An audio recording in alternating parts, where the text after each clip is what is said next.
So we are gonna go ahead and get started, and hopefully some of the moms will join us. My name is Tatiana Washington, and in 2017, I lost my aunt Sherda to gun violence. Her husband shot and killed her before trying to gun himself. And ever since then, I really learned how to channel that pain into action. And now I am one of the executive council members for Team Enough.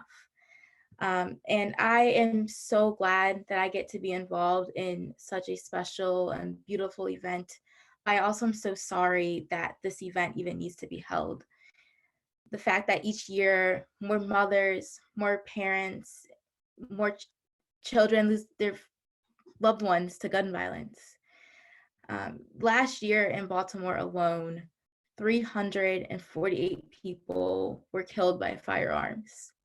The city's string of killings so far in 2020 has Baltimore on track to surpass 300 homicides for yet another year.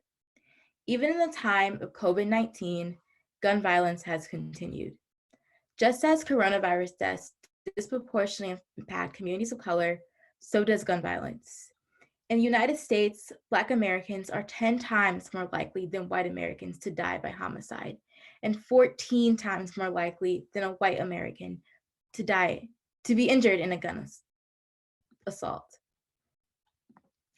And just in this past week, we've seen a number of Black men and women whose lives were ended by gun violence, including the police shooting death of Sean Reed in Indiana.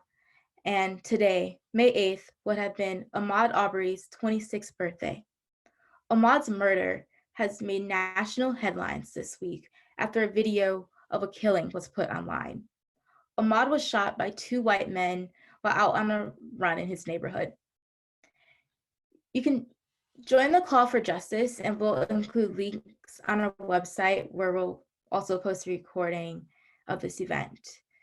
And if we can, I'd like us to take a moment to think of all those who've been taken by gun violence and the people who've left behind to grieve.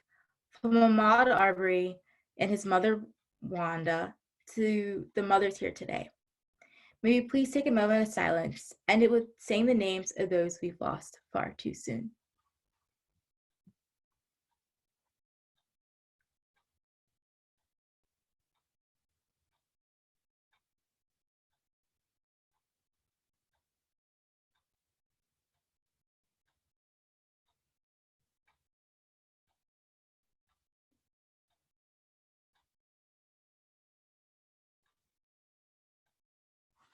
Thank you. I'm now so proud and so excited to introduce Congresswoman Lucy McBath. Representative McBath is a mother, a wife, an author, and an activist, but the most important title that she will ever hold is Jordan's mom. McBath spent 30 years working for Delta Airlines as a flight attendant until the death of her 17-year-old son, Jordan Davis, in 2012. Jordan was shot and killed in what became known as the Loud Music shooting. After his death, McBath turned to activism. She has dedicated her life to preventing other families from experiencing the same tragedy that she did. And from a personal note, Representative McBath has been such a champion on this issue. She arguably gives the best hugs in the entire House of Representatives. And I now, for further ado, I like Representative McBath.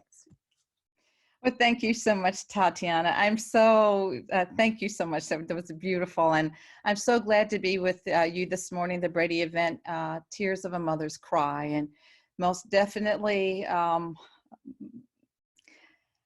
don't need to recount, but I'm so for today and every day that we lose our loved ones, the Tears of a Mother's Cry truly reflect upon our nation, our need to keep our families and our community safe. And I'm so excited for every mother that is on the phone, on this event today. Thank you so much for your advocacy. Thank you so much for everything that you're doing, even through your grief. And I want to wish every one of you a happy Mother's Day. But good morning to all of you. Thank you for inviting me here today for your virtual Mother's Day event. I'm so excited to be with you. And to all the survivors here, your courage truly, truly inspires me because, yes, I understand. I know exactly how you feel. And our work, this work has never been more important than it is now, and it will never be easy. It has never been easy. It will never be easy. But it is the saving of the lives of our friends, our loved ones, our family, and our communities. And I want to begin today by offering my condolences to those who have lost their lives to this public health crisis. My prayers continue to be with the country every single day. I continue to pray over the families that have lost their loved ones, not only to gun violence, not only here in my state of Georgia, but around the world, people that are losing their lives to this global pandemic. While we pray for our friends and our neighbors, we should all take a moment to applaud our determined heroes on the front lines of this pandemic, our healthcare workers, doctors, nurses, and first responders. They're all putting their lives on the line to keep us safe and healthy. To the workers who have been critical to our nation during this pandemic, the farmers maintaining our food supply, the grocery store workers keeping our stores open around the clock, the delivery drivers and postal workers ensuring that Americans are receiving all the products, the goods and services that they need. You know, to you, each and every one of you, our communities are immensely grateful to you. We're grateful to you for the work that you're doing and the care that you take for all the people in our time of need. Now, it's no secret that we are living in a great time of uncertainty, and many, if not all of you, have had your daily lives completely upended by COVID-19. And this pandemic has caused grief for so many people and financial difficulty for millions of people across the nation, and drastic changes just to our everyday to day lives as an American citizen. The unity and the perseverance that we must show during this crisis is the same strength that we must wield in our fight for gun violence prevention. I know that for many, if not for all of us, this fight is not anything that we would have chosen for ourselves. But know that your dedication in saving lives, it is truly making our country a better place, making our community safer, and preserving the futures for our children. It is so important that we continue to share our stories, that we grieve and mourn together for those that we've lost. Telling our stories is tantamount to changing the gun culture that we live in, tantamount to saving lives. Many of you have seen or heard the story of Ahmaud Arbery. Yes, we all know this latest tragedy. Was murdered while running in Georgia, here in my home state, Georgia.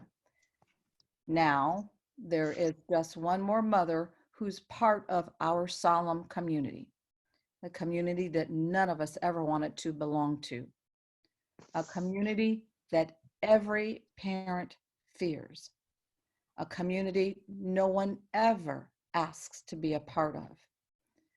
So I too grieve for Ahmaud's mother, and I pray for their family. And I've been extremely distressed, distraught, in particular, because this is in my own backyard, here in my beloved Georgia. So I continue to pray for every mother who has lost a child to gun violence. And I hope that one day, I pray that one day no parent will ever have to go through the same pain that we've been through. Stories like this, stories like the ones that have and will be shared here today on this event. These stories make me so much more determined than ever to end gun violence and to protect our families. And I know you share those very same concerns with me. Because what we have to understand is after we grieve, we fight. After we grieve, we must fight. We have to fight for the legacies of the loved ones that we have lost. And we must fight for the legacies of our children and our children's children and children that are not even yet born. What we do today really matters for the future. We fight to make sure that more parents don't lose their little boys, their little girls, their loved ones. We fight to make sure that more brothers don't lose their sisters. We fight because that's what's required. That is what it is required to make sure that America is safe for our families. And many of you know my story. I dreamed of watching my son, walk across the stage at his high school graduation. I dreamed of watching that with so much love and hope for his future. But 7 years ago, my own son Jordan was sitting in the back seat of a car at a gas station with his friends. And a man pulled up next to them and complained about the loud music they were playing. He was racially profiled. And that man pulled out a gun and fired 10 shots into the car and hitting Jordan 3 times, killing him instantly, killing my only son. Now, he may have taken Jordan's life, but he will not take his legacy. He will not take my son's legacy. It was not and could never be the end of Jordan's story. And I made a promise to Jordan, to my child, that I would act, that I would take that same sense of protection, that love that a mother has for her son, and use it for my community and use it for the American people. So many of you have sacrificed so much to help protect our families. And I know that together we can and we will help shape a future that we are all going to be very, very proud of. Already we have made such great strides to stop gun violence. And in my first term in Congress, we passed bipartisan legislation that helps to save lives.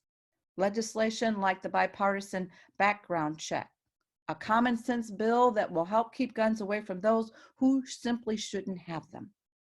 We passed H.R. 1112, the Enhanced Background Check Act, which actually closes the Charleston loophole.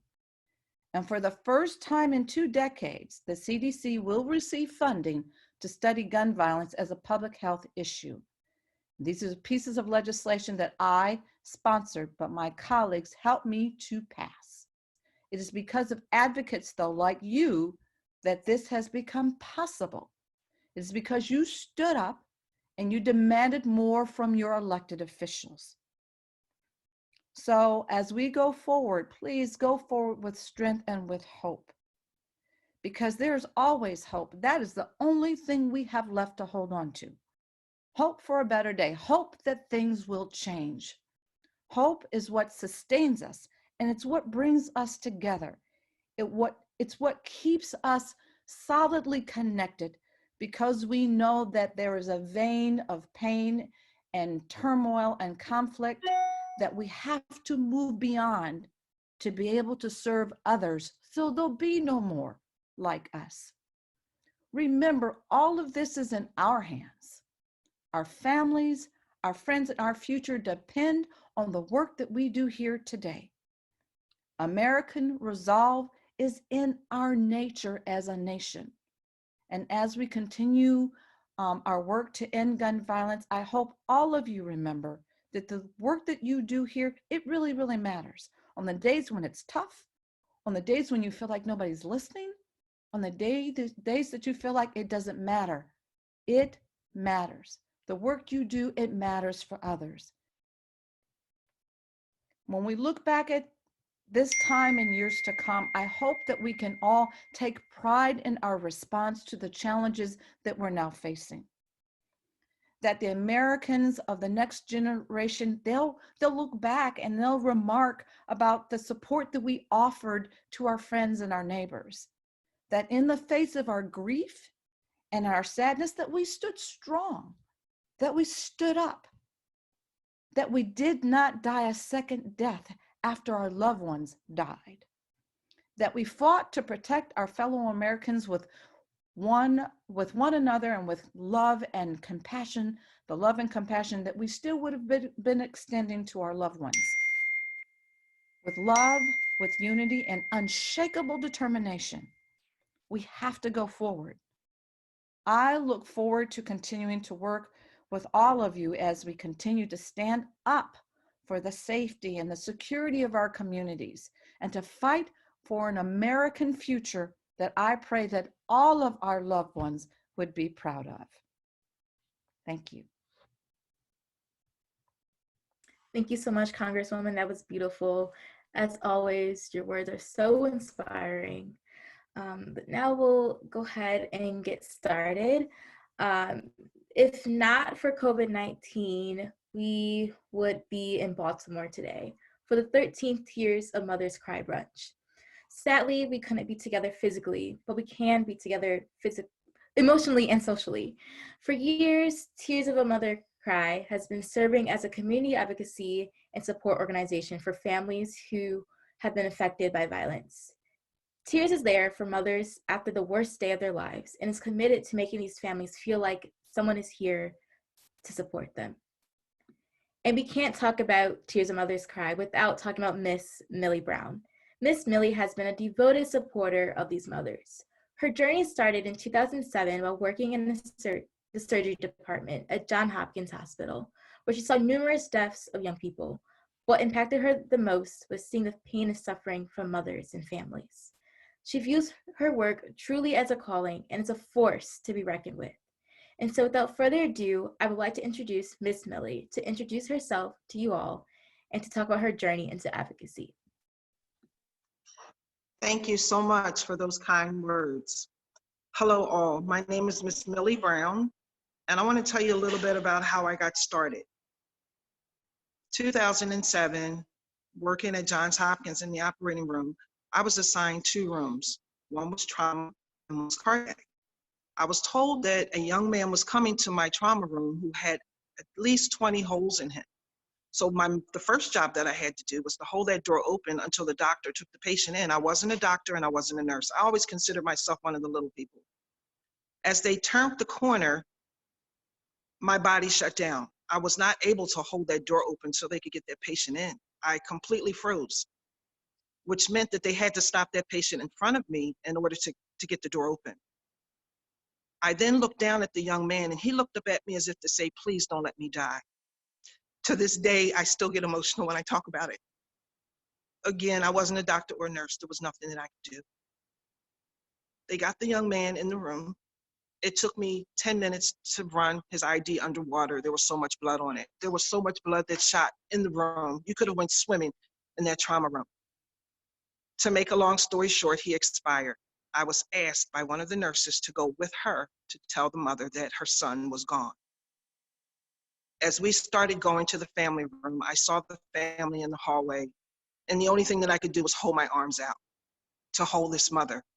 The closer I got, the more she cried.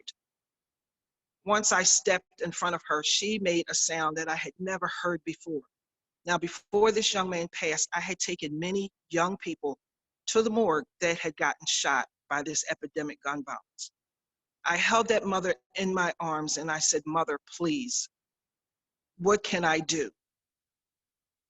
She actually told me to bring her back her baby, and I knew I couldn't do that. So I prayed and asked God to show me a way that I could ease the pain from these mothers, from their hearts, from their souls. What could I do? So I started A Mother's Cry, which brings mothers together every single year. It started off with 40 mothers in 2007, and I have serviced way over 1,000.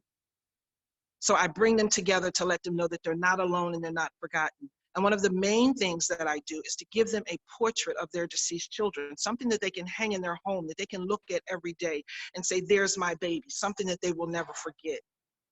This gun violence here in Baltimore is such an epidemic. As of today, we have already lost at least 9 children. My phone never stops ringing. My phone is going to always ring, and I'm always going to be there to answer it. It has to stop. We have to find a way to stop this epidemic. So many mothers are crying. So many mothers are in pain.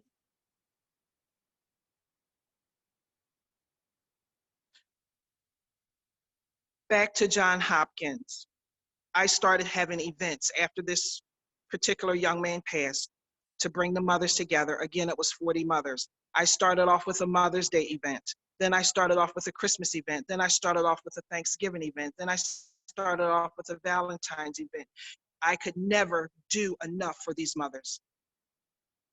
But if I can just bring them together just that one day for that 1 hour, just to let them know I'm here for you, mother. There are mothers that have lost 3 children. There are mothers that have lost 2 children. All stories are different, but the pain is the same.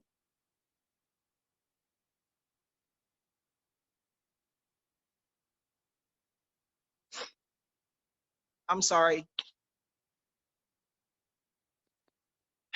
Tomorrow, I would be having my 13th annual Mother's Day event for these mothers. And I can't bring them together.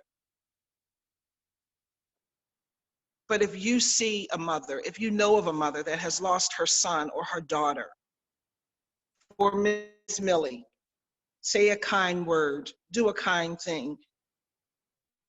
These families are hurting so badly.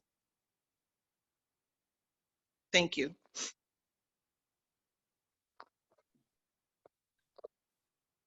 Thank you so much for your comments, Miss Millie, and for all your hard work. Now I will introduce you to all the mothers that have so bravely decided to stand up today and to tell their story in honor of their children, in honor of all the families that we cannot see on this day. One by one, we will hear from these mothers, followed by a discussion, and in doing so, I hope we all learn to come together to help end this epidemic of gun violence. First, I am pleased to introduce Ms. Burnett McFadden.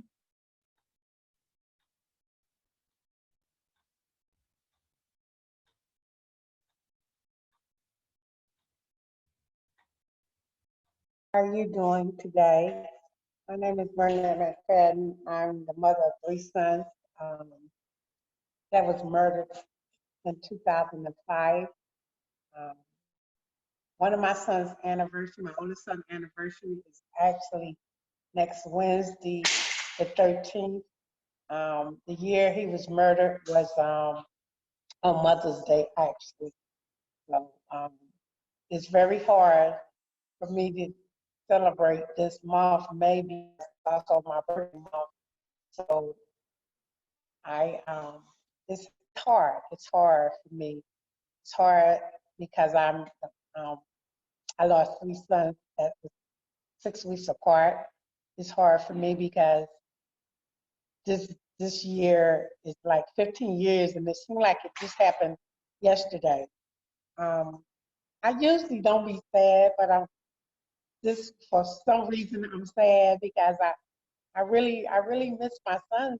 Like Sunday is gonna be Mother's Day, and a lot of us mothers, they said this pandemic that's going on is Corona is going on, happening, but we have a pandemic of mothers that's going through this all the time.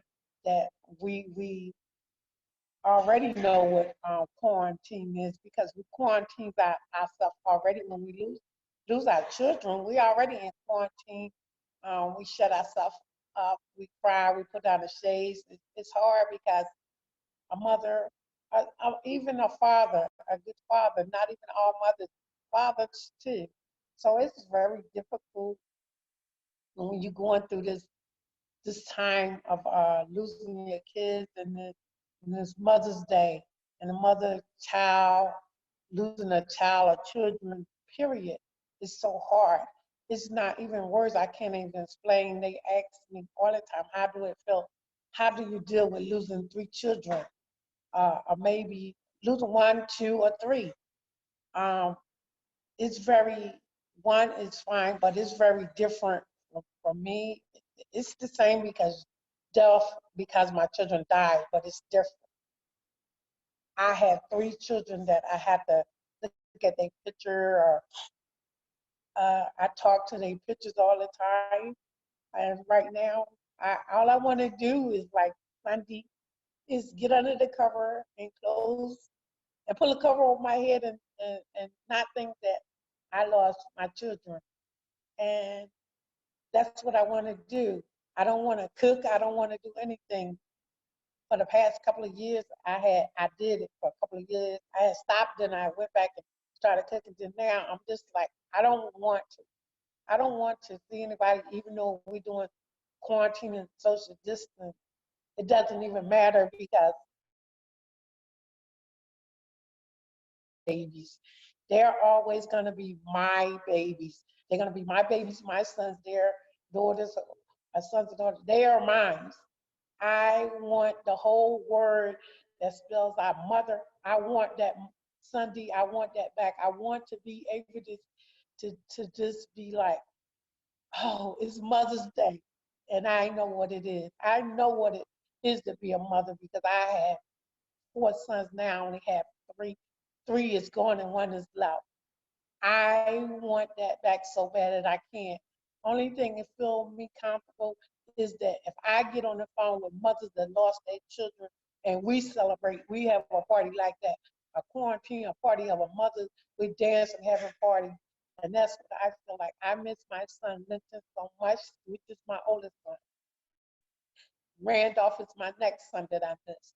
And Reginald, I miss. And I always say, when I speak, I talk. When I talk, that's Linton talk. When you Okay, see now me, let's go ahead. it's Randolph. And when you hear me, that's Reginald. So if you don't want to put on these shoes, don't wear these shoes. These shoes are powerful. These shoes are warriors. These shoes are soldiers. This is a battle that we can. And I'm talking to anybody out here that's going through quarantine or COVID-19. I am a mother of 3 sons that's gone. I know what it feels like to lose. I know what grief feels like. So if you don't know what grief is, you look at a mother and you see what grief is. This is what grief is. This is what power can do. If you think you can't get through this, you will, because I have. So this is all to the mothers around the world. Happy Mother's Day to you, and I salute you all because we all are warriors, we all are soldiers, and I love you. Thank you, Jacob and Miss Melody. Thank you so much for that, Miss Burnett. Your words, very empowering. Yes, you all are warriors. Now I would like to hear from Miss Giselle.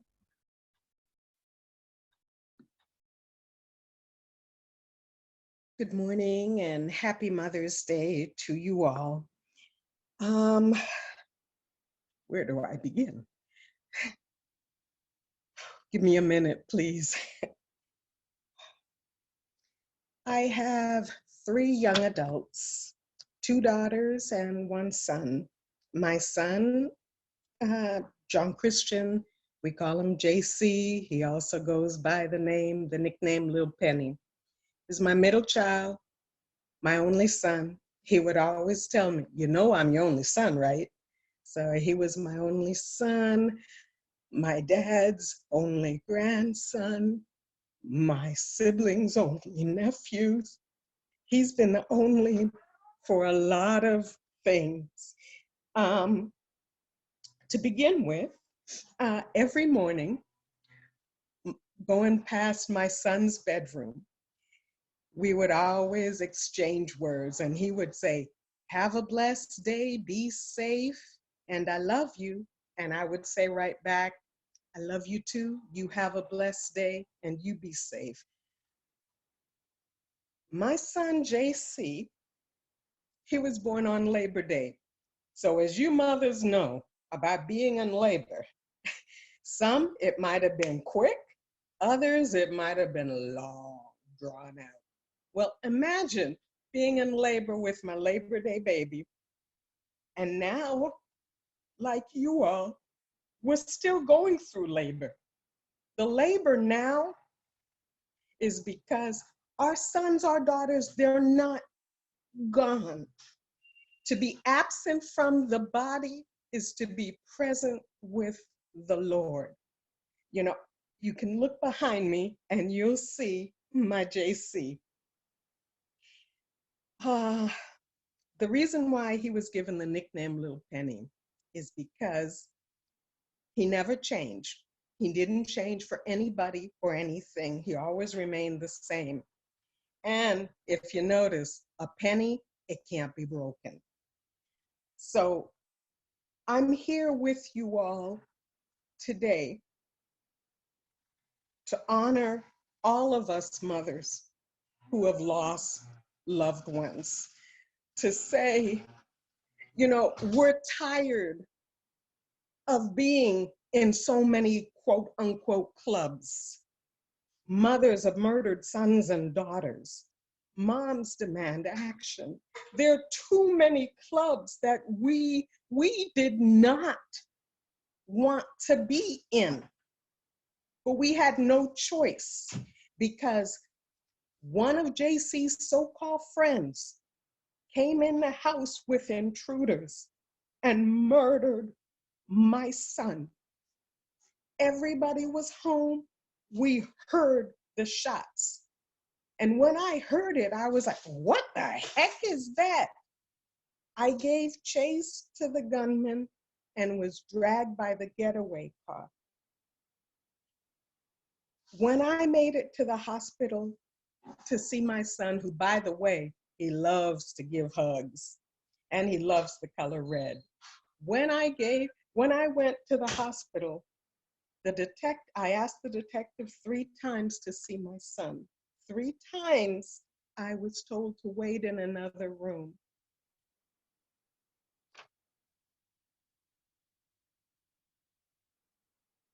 My first and last time seeing my son is when I laid his body to rest. I couldn't hug him because the detective said his body is now evidence. So my last time I saw him was laying him in the ground to rest. Before he was laid in the ground, there were 2 dragonflies dancing around. And then when he was laid to rest in the ground, 1 dragonfly hovered up above. And I looked at the dragonfly and I said, JC? So whenever I see dragonflies or red cardinals, I think of my JC. The dress that I'm wearing is my last Mother's Day gift from my son. And this same dress is what I wore at his candlelight vigil. So now here's the thing. This COVID-19, you see everybody working together. You see everybody going out doing humanitarian work, saying, oh yes, we're gonna give people stimulus checks. Yes, we are all about saving lives. What about lives of gun victims? What about us? We are about that too. Yesterday was a National Day of Prayer. Prayer is a lot. However, in the book of James, it says, so you see, it isn't enough just to have faith. You must also do good to prove that you have it. Faith that doesn't show itself by good works is not faith at all. It is dead and useless. So what am I asking? I'm asking everybody out there, use your voice. This is the year to vote. Vote for gun sense candidates. Use your voice. I'm here in Maryland, where Governor Larry Hogan, who has done his best with COVID-19, he vetoed HB 4 and SB 208, which is regarding handguns and, long guns and rifles. if you are about to protect people, protect all people, protect all people. This morning I ran, and I ran for Ahmed. I ran to my son's bench and back. Imagine if somebody wasn't videotaping what happened to the young man, which, by the way, happy heavenly birthday, Ahmed. Imagine what would have happened. Maybe nothing, right? Because there was no evidence. Why is it that an African-American person can be accused, falsely accused of something, accused of being in gangs, accused of committing crimes when nobody else can be? We have to stand up and do something, because it can happen to anybody. I thank you for your all's time. And his name is J.C. Webster, John Christian. Thank you so much, Miss Giselle. And that dress is absolutely beautiful. And whenever I see any dragonflies, I will think of your son. Now I would like to turn it over to Miss Tracy.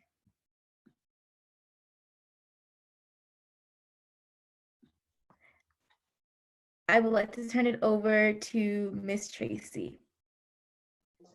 Hello, how you doing? My name is Miss Tracy Combs. And the night that I thought was one of the best days was my birthday. And it was January the 13th. Well, my kids and I, we came together and I decided to stay home and party with the kids. We all were tired. Everybody stayed over and went to sleep. Woke up, we just felt heavy. And my son asked me, did I need anything? This was the 14th, the next morning. And said, no, I have everything I need right here. So I decided to clean and go ahead and make him his favorite dish. He never got the chance to come back home for the dish, because the next day my son was dead. I knew something bad was going on because the way my kids called me and came to the house. They wouldn't let me get in the car. They just asked for gas money. I gave me the gas money. But I ran to the room and asked God, whatever it is, let me be able to have.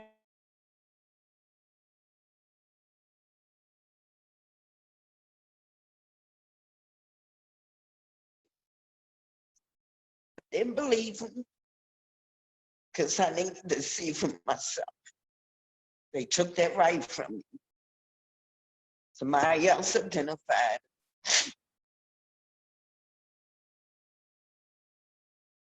I never got no answers. When they came, they was really like, oh, well, you're just another victim.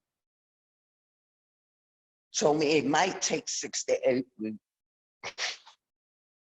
before they could tell me anything. So I called him a week later. No, not even a week. A couple of days later, I called him. He screamed on me, telling me, didn't I tell you it was going to take 6 to 8 weeks before I could talk to you, tell you anything? I got angry with him. So we went on to pursue and make arrangements for Cordell Bruce. While we was doing the memorial for Cordell, I get a phone call. And it was the detectives calling me, telling me they needed to talk to me. I got angry again because I felt as though they was being disrespectful. I'm doing a memorial for one child. They said it's very urgent that I call them. I leave the place. I needed to go home. I go home. They telling me it's my other son, Cornelius Bruce.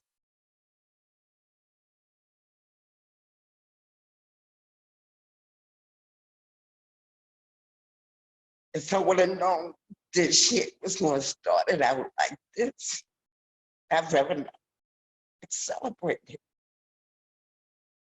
I'd rather just have the 21st of last month. They just gave me my son's body. It was so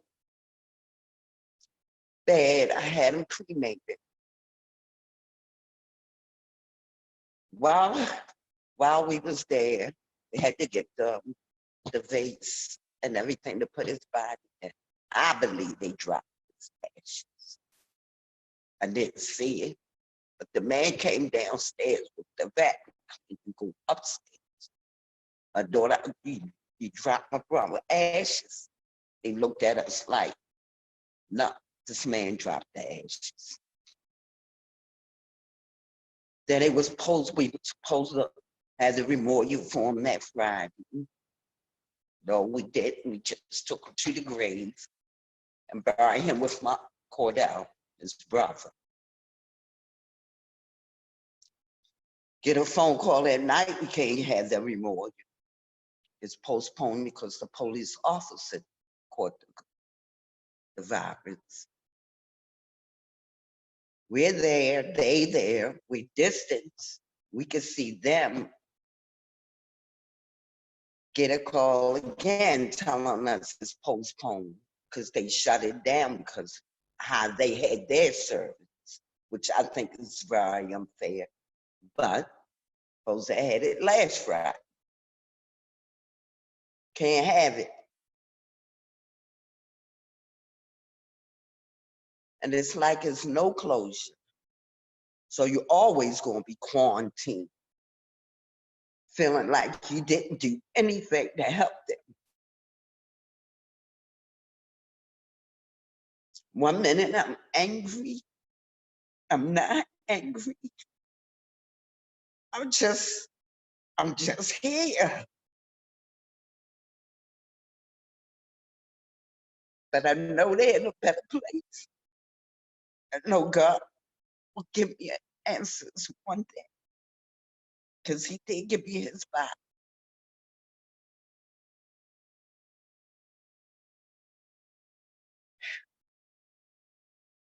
For those that's not going through anything like this, it's like this vibe.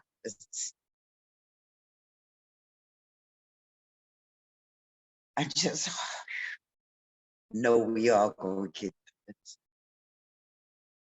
No matter what, God got us.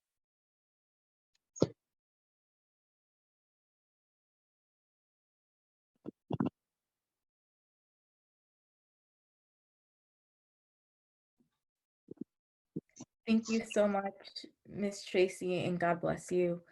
We'd like to turn it over now to Miss Ava.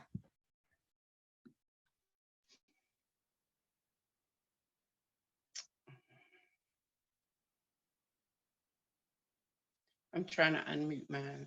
Okay. We can hear you. You can hear me? Yes, we can hear you. Hello, everyone. I lost my son, David Miackall Jr. May the 29th of 2019.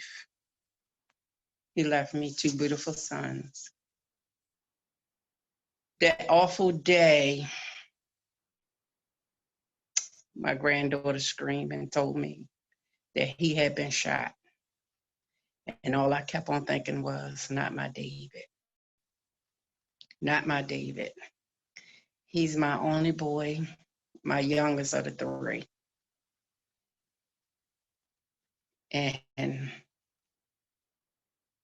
that was the pain that I still feel to this day. And the 29th of May will make 1 year.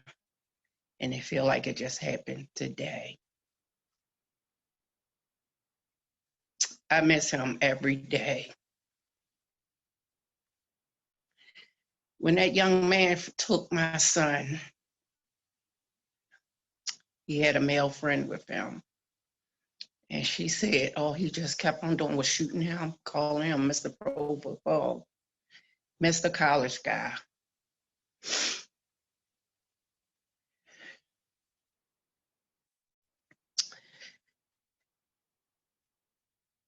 I felt like I just wanted to die that day.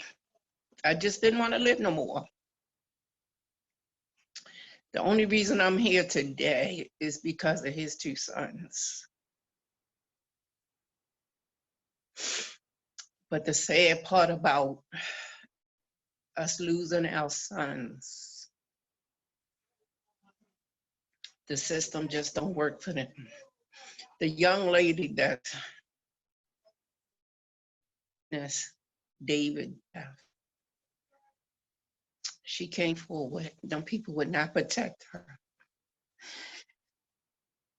Me and my family had to protect her and take her out the country because they want to put her right back there where David got killed at. And that's why we don't have a lot of people coming forward, because they don't protect them.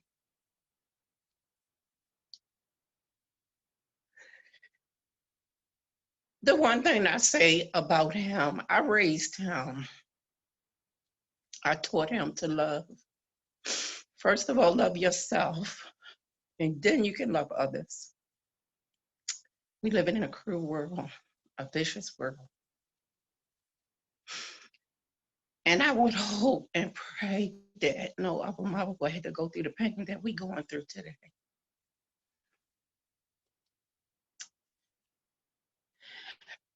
Some days I don't even know how I even get up, how I even want to get up, because this boy brought me so much joy.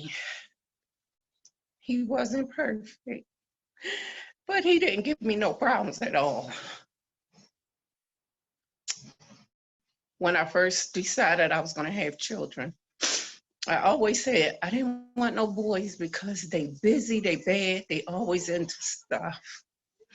But he was the calmest of the three. He was the calmest three, and I miss him so much.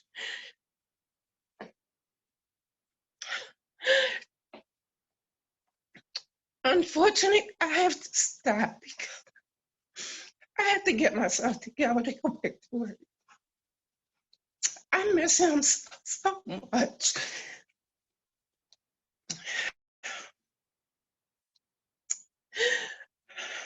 I would like to wish everybody a happy Mother's Day. I don't know how this could be happy for me without him.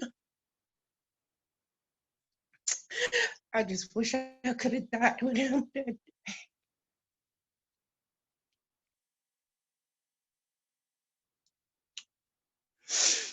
He is my son and my best friend. I'm gonna call. I'm gonna stop.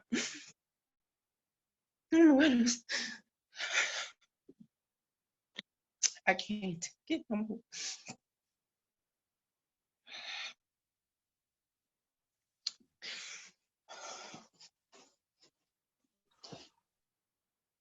Thank you so much, Miss Ava. Thank you. Thank you so much. We would like to turn it over lastly to Miss Rashida.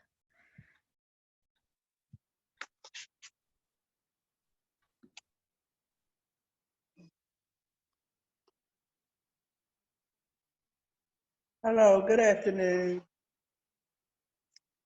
My name is Rashida Murray, and I lost my twin sons to violence on Baltimore City Street. My first son, Roderick Burton,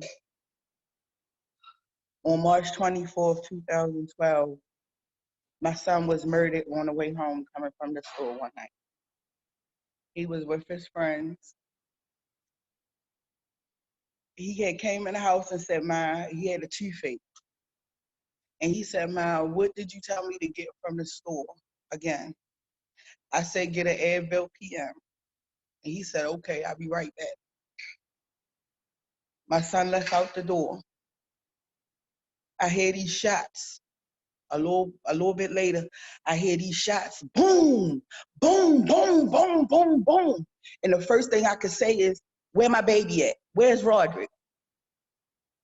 Get myself together because I was laying down in the bed listening to the story of Whitney Houston and Trayvon Martin. And I scrounged you to put me some pants on, and I go outside and I see this young man laying on the ground, and I run down the street, and it's my child outside my house just a few doors away from where I live.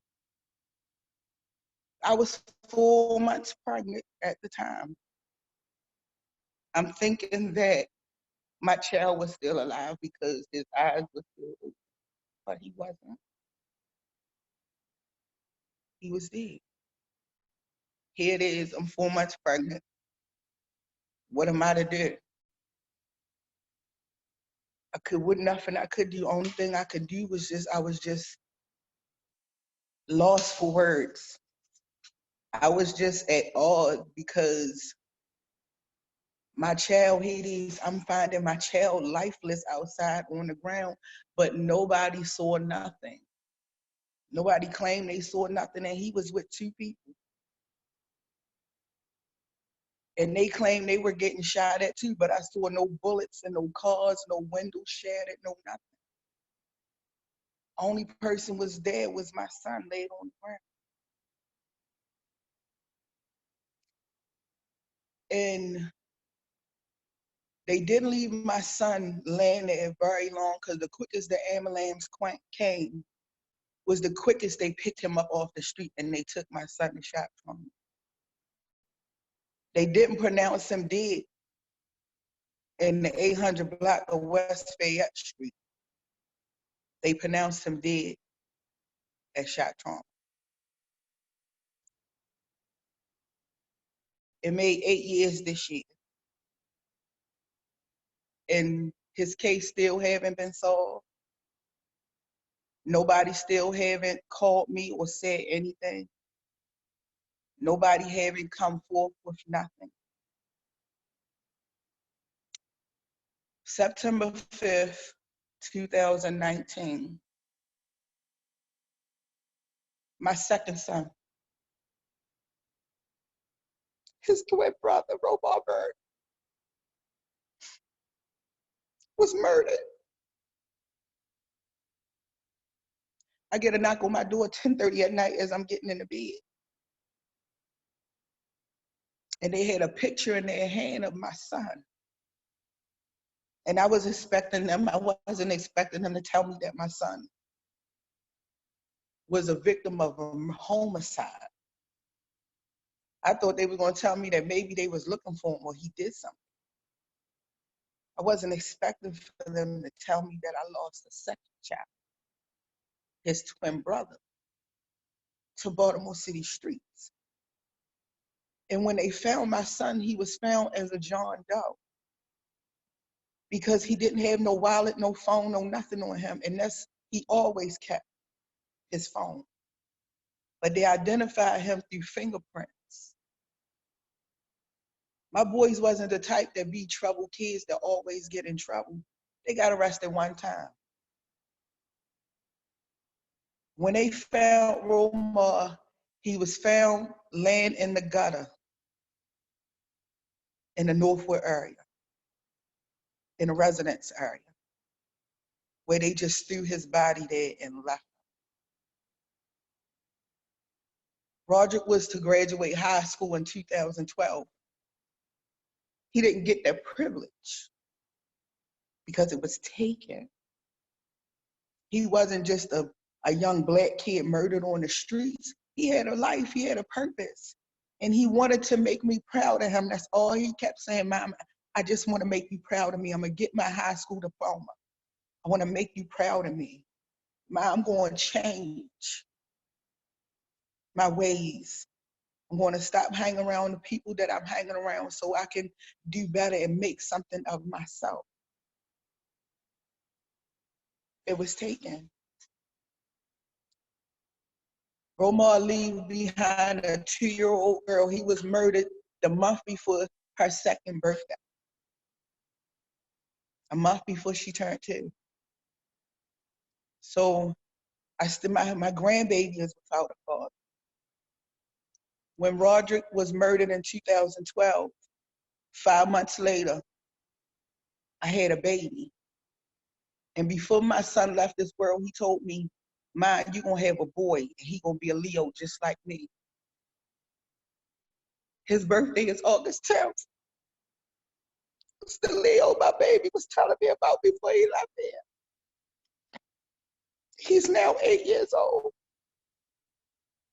And that 8-year-old boy, his father was murdered the day after he turned 2. So not only am I dealing with the loss of children, my child is dealing with the loss of his father. Because at 2 years old, his father was taken from him. Mr. Curell Gettings, as a victim of a homicide on Baltimore City streets. The loss of children, my son is dealing with the loss of his father, someone that he can't even remember that he knows. So when I moved here out is when I met Miss Millie when I moved here. In Lillian Jones Apartments, I met Miss Millie Brown. And meeting Miss Millie, it has been a joy because, you know, we don't know or understand the purpose. And it's always a purpose. And in my journey, and then in the process of I'm losing my second child, I became more closer to Miss Millie. And in this journey, you know, we don't understand what our life purpose is. We don't understand until we are going through, until we learn to trust God. And what is not going to never bring me closure, because nobody still won't come forth and say anything what happened to Roma. No one still won't say anything. So we're never going to have closure. But what gives me a little peace is because I know that my children is with God. I gave my babies back to God a long time ago when I introduced them to him, but it was up to them to get their relationship with him. But what gives me a little comfort and peace is because I know where my children are. I know when God said he goes to prepare a place for us, that they're where I am, that ye may be also. I know where they are. They're in one of the mansions that he prepared for us. So in this life and in this journey and everything that we go through in this life, it's not for us. It's not for us. It's to help somebody else. So when people tell me, "Girl, where you get your strength from?" This is not even me that's sitting here that's able to talk to you. Because finding your child lifeless outside on the ground, that was enough. I could have lost my baby. That could have been enough for me to commit suicide. I could be on drugs. I would have never bounced back, but God. But God, but him giving me the strength and him giving me the passion to move on, because I know it's not about me. I still have a 7-year-old that needs me. I still have my grandchildren that needs me. But not only them, it's still mothers out here that's going through the same thing that I'm going through. That's not able to stand. That's not as strong as the strength that God given me. So everything that I'm going through is not for me and it's not about me. It's to help somebody else along the way. So in this pathway that we call life, we have to know and understand that everything, every trial, every tribulation that we go through is not for us. It's not about us. It's to help somebody. It's to help somebody along this pathway called life, to give them strength, to give them hope, to know that that you can make it through this. So in the process of us going through, we allowed to go through this. We're going to cry. We're going to kick. We're going to scream. We're going to yell. We're going to punch the walls, punch the air. We're going to do anything that we need to do. That's going to give us calm. That's going to give us a outlet at that time. But at the same time, we got to trust God. We got to trust our process. You know, it's not about us. We can't take everything, and we just can't take and get in that depression and live there, because it's not healthy and it's not safe, because there's still other people that needs us and that we need somebody else. So we can't just go off to ourselves and hide and get in this little shell, because guess what? We need somebody. And that person that we've been needing is Millie Brown, because that's who keeps us up. That's our strength. That's who helps us. That's who stands in the gap, that when we need a hug, that it's okay and it's going to be all right. So, you know, and all that I've gone through, I had to trust God in the process. You know, I had to continue to learn to move forward, you know, through everything, and raising, and I still have my 7-year-old. His questions every day is about his father and about his brothers. So sometimes it get a little impatient, but I have to learn and to know it's not about me. It's about how God strengthened me, how he allowed me to get through this so that I can be able to help other mothers. That's not only in Baltimore, it's in Georgia, it's in California, it's in Florida, it's everywhere. It's everywhere. So we have to stand together, and we have to stand in the gap for one another to know it's this too shall pass, but we just got to continue to trust God, and we just got to continue to stay the course, just like he told Job. When he took everything from Job, and the devil thought that Job was going to curse God and leave him. Even his own wife told him to curse God and die. He told her she was talking so foolish. But what Job lost, God gave back double. God gave him back double for his loss, for his troubles. So just know that in your loss, God is going to give back. He's going to give you back that double peace. He's going to give you back that double favor.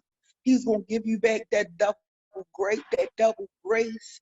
Everything that you need, he's going to give it to you, because it's nothing too hard for God. It's nothing. Everything is possible. But that mustard seed faith is all you need. That's all you need, is that mustard seed faith. And that's the faith of substance, the things hoped for, and the evidence of things not seen.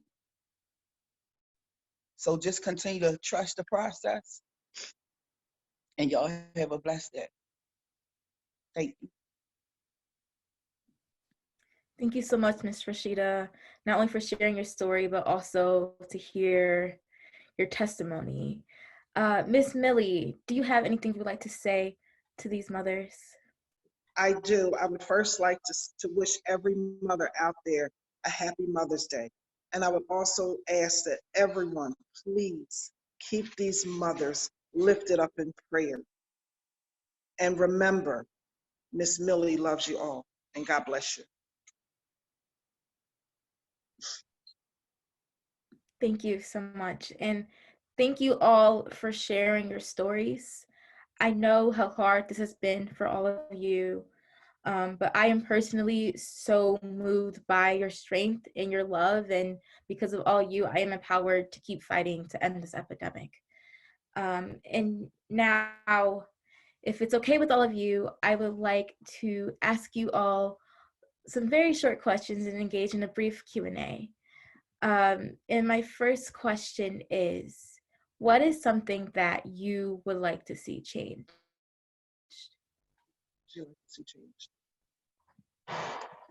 I would like to see changes that when we go and vote into the White House or anything, I want to be changed that the brown and black young men and women, the new laws that passed also for the siblings, because I have a child that's living. I want a lot of these parents that when the sibling lose brother or sister or anything, that they don't have to worry about no guns or get shot, that they change the laws for the guns to be able so we can survive as mothers and we don't have to be out here so much just like any other race, that a new law be passed for the siblings.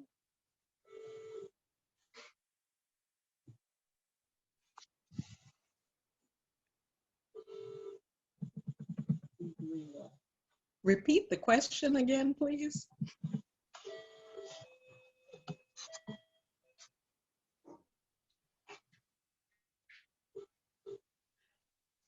What are some of the What would things mothers would like to see change?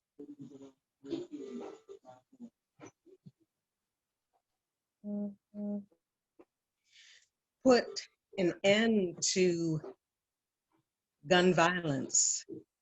You know, if people put their passion to find a cure and whatnot for this COVID-19, why can't you use the same energy to help save lives? It doesn't matter that we're brown or black or white or whatnot. What matters is God created all of us. We are all created in God's image. And if you say that you love God, how can you love God and turn around and want to kill somebody else and not put a stop to it?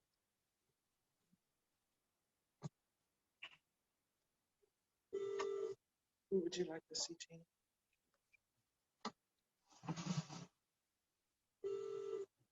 I would like to see change the process and the way how they handle the murder cases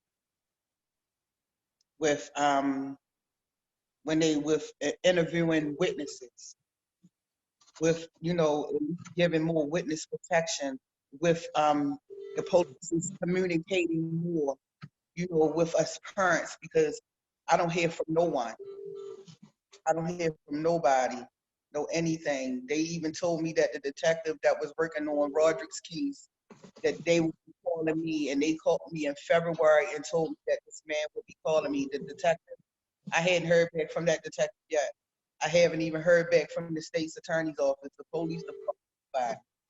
So, and the more you call, you don't know what their schedule is, because if you call, they work the daytime this week, or if they out in the field, or you got to call back the next week because this is not their shift, or you leaving messages and you never get a return call. They need to change, the way it's, and it's crazy and it's sad to say this, that there's so many crime shows that be on, and they have a lot of technology. I just really feel like it should be better ways that they should be able to handle the cases and things, and it should be better policing.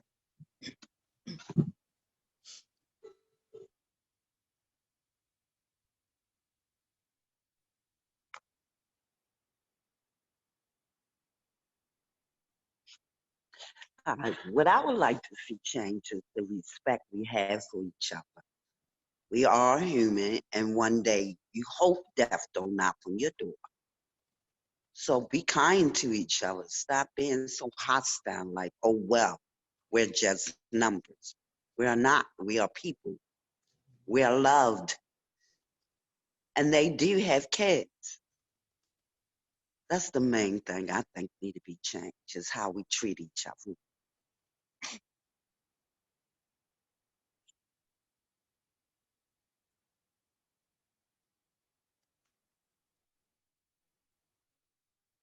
What I would like to see changed is more people coming together to help one another, not take from one another, help one another, look out for one another. We need to show more love. We need to show more compassion. And it needs to be real. It needs to come from your heart. If you don't, if you're not feeling, if you can't feel, you can't do it. we're talking about and we're dealing with lives, human lives. Because these mothers and these families go through so much even after their children are gone. If you cannot stand beside with these mothers and it be real, you want to stand in front or beside them for a different reason, it's not going to work. It has to come from your heart and it has to be real. And that's what we need. We need more people to give them love and to show them that they care. Miss Ava?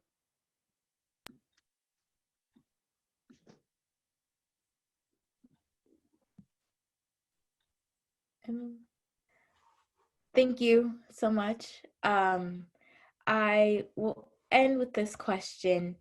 What do you wish people would ask you about your sons or about your lives? Could you repeat the question? Yes.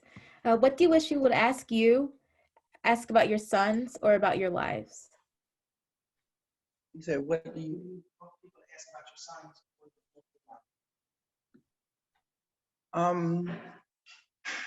ask, am I okay? You know, ask, am I, am I okay? And how am I doing? You know, because people forget to ask, are you okay? Or, how are you doing? And it ain't the fact of, do you need anything? Yes, sometimes I might need a hug.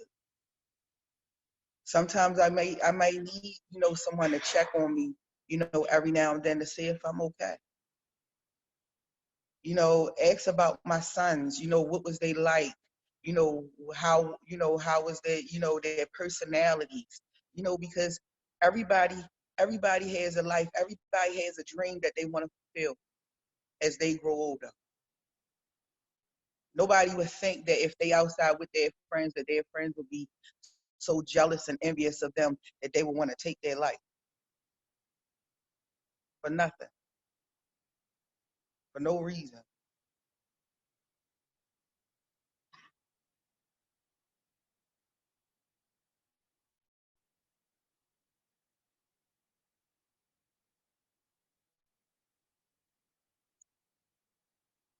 What was the question? Is there anything that you wish people would ask you or about your sons or about your life?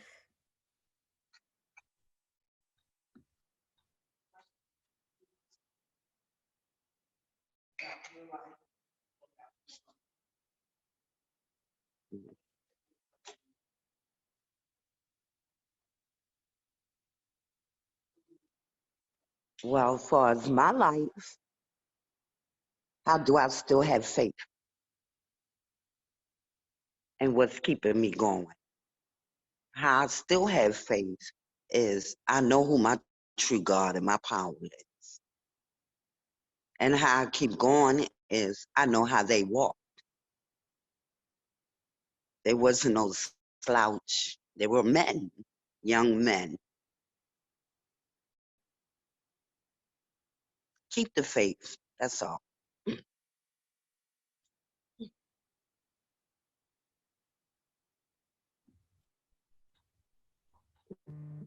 Hi again.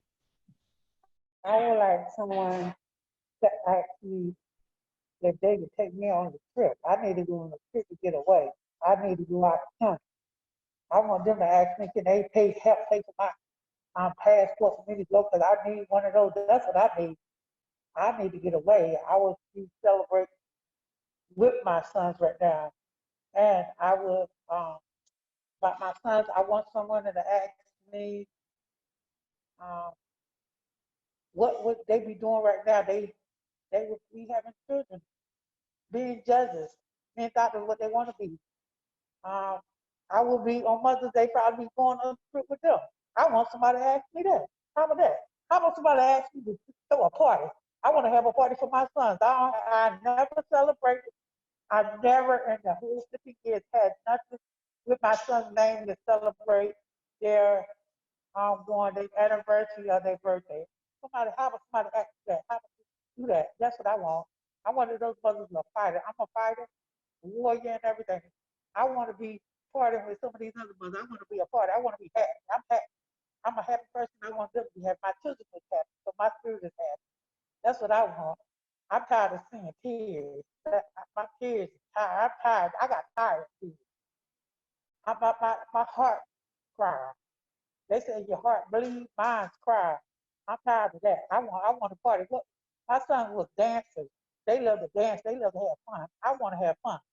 They still party. They in heaven party.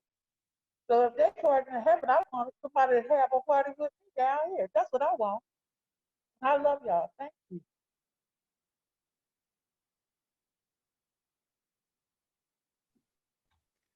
I would want people to carry on and fulfill JC's legacy. You know, I don't want to talk for all the other mothers, but I'm going to say this. You never want your son or your daughter to be forgotten. Their lives, they're still living.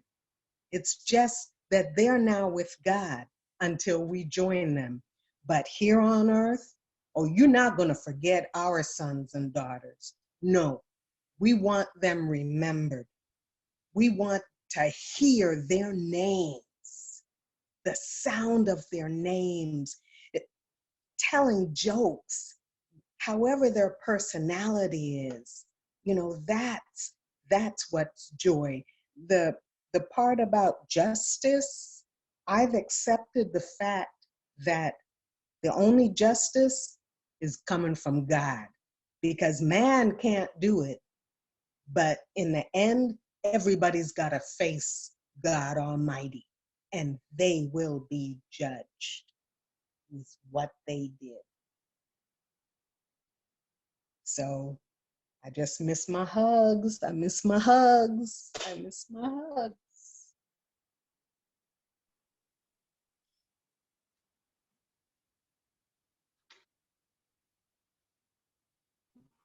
Thank you.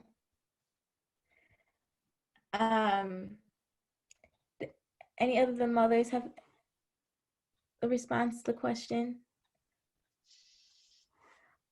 Okay, then I would like to turn it over to Miss Delphine.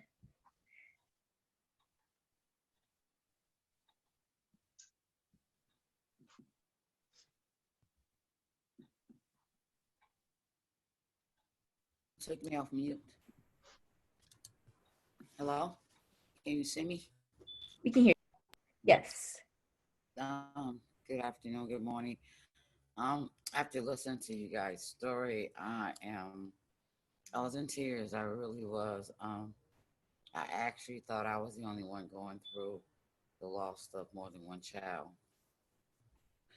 And speaking of Mother's Day, it's my daughter's birthday. Actually, she was born on Mother's Day. She was murdered in 1992. She was 16. January 17th, she went to the movie theaters with her friends, like most kids do. And there was a fight that broke out at the theater, and a young man that was 14 at the time was given a gun from an adult to go shoot this other person, and the bullet hit the building, ricocheted, and hit her in the head, killing her instantly. And I live in Chicago, Illinois, so this was downtown on the Gold Coast, a few blocks from Oprah Winfrey House, and you could never imagine something like that happened that Friday night, that was going to be the last time I saw my daughter. She was the oldest. Um, she was more of a caregiver because I worked.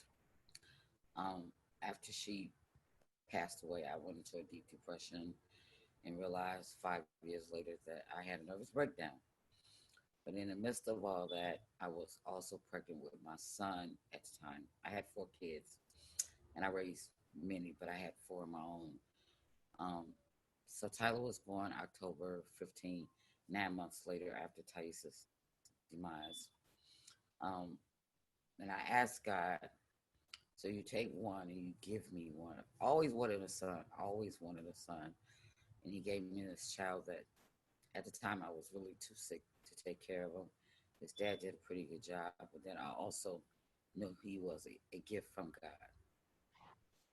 And raised him Um, we went to church. I made sure the kids had that church space and that faith, Sunday school, church, Bible study, all that.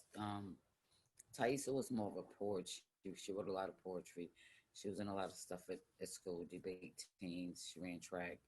Tyler was more into music. His great grandfather played with Count Basie, Nat King Cole, some of the greats.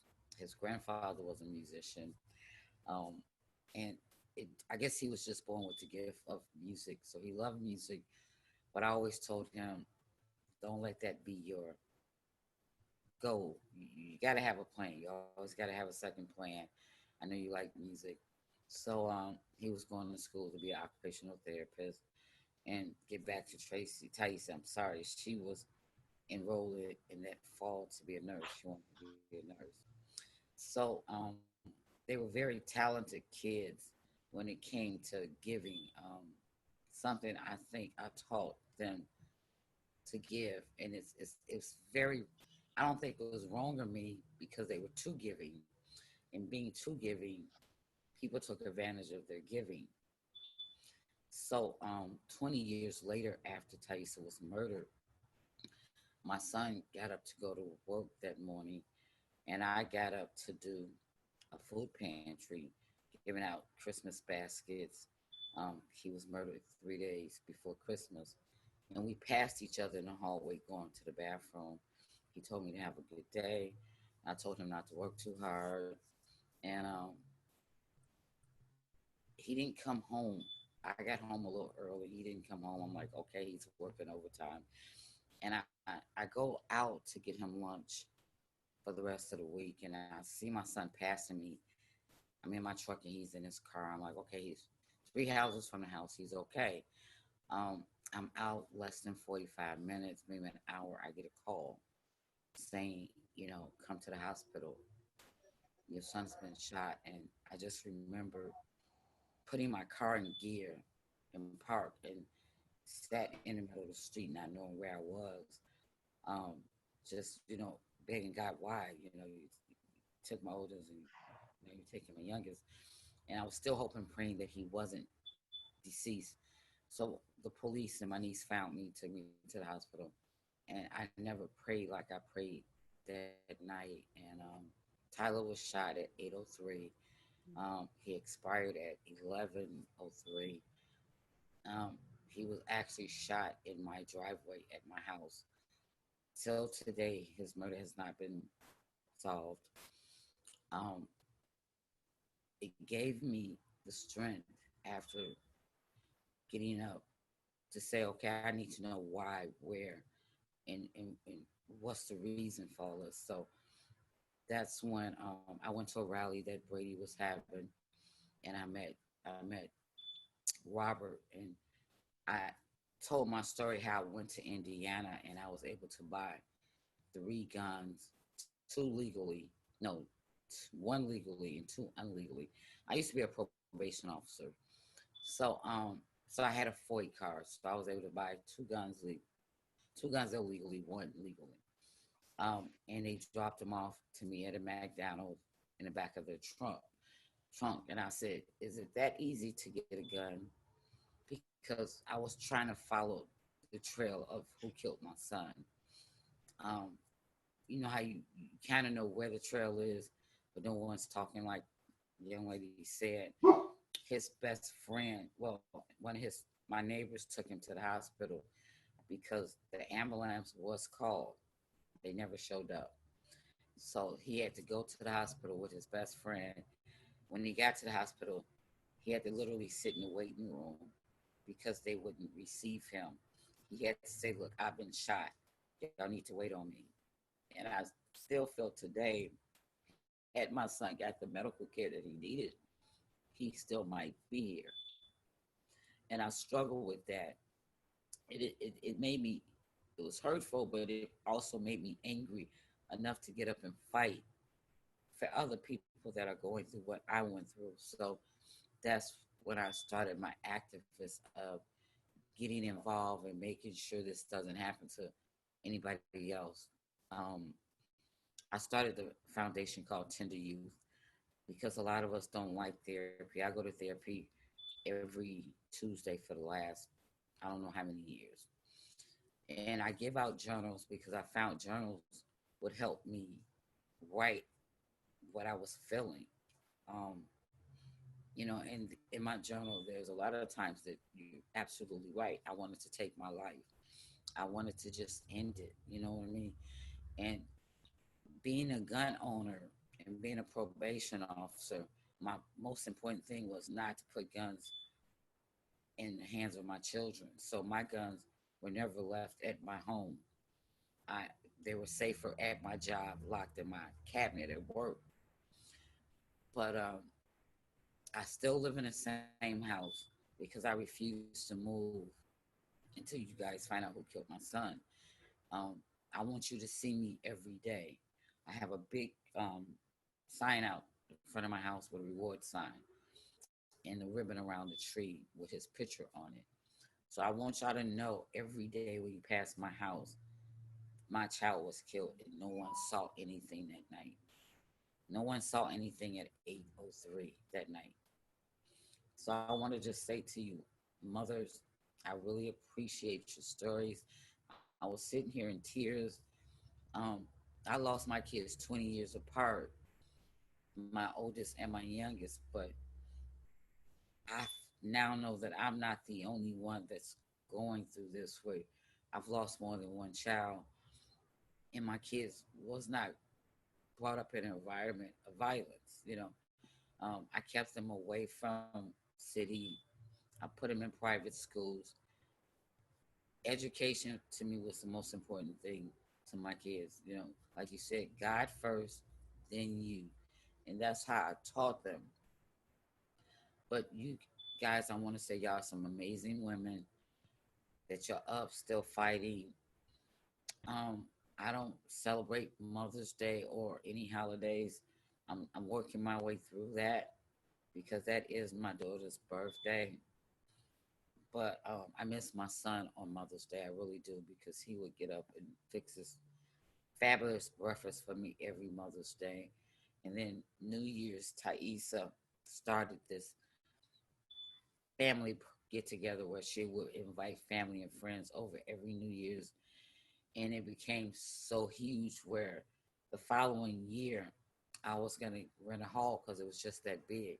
But that year, it was the year I buried my son. We got the hall, but it was to bury my son.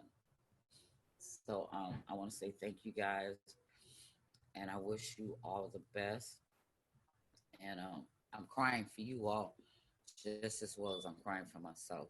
You're absolutely right. I never wanted to be in this club.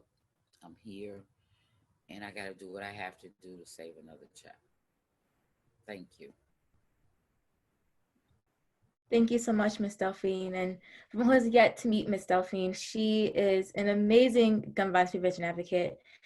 She's opened up her home to me personally, and she's also a Brady board member, and I love her so much. I'm giving you a virtual hug. I'm giving all of the moms here today a virtual hug. And with that, I want to thank all the mothers for coming today and for speaking their truths, and also to all of you for listening.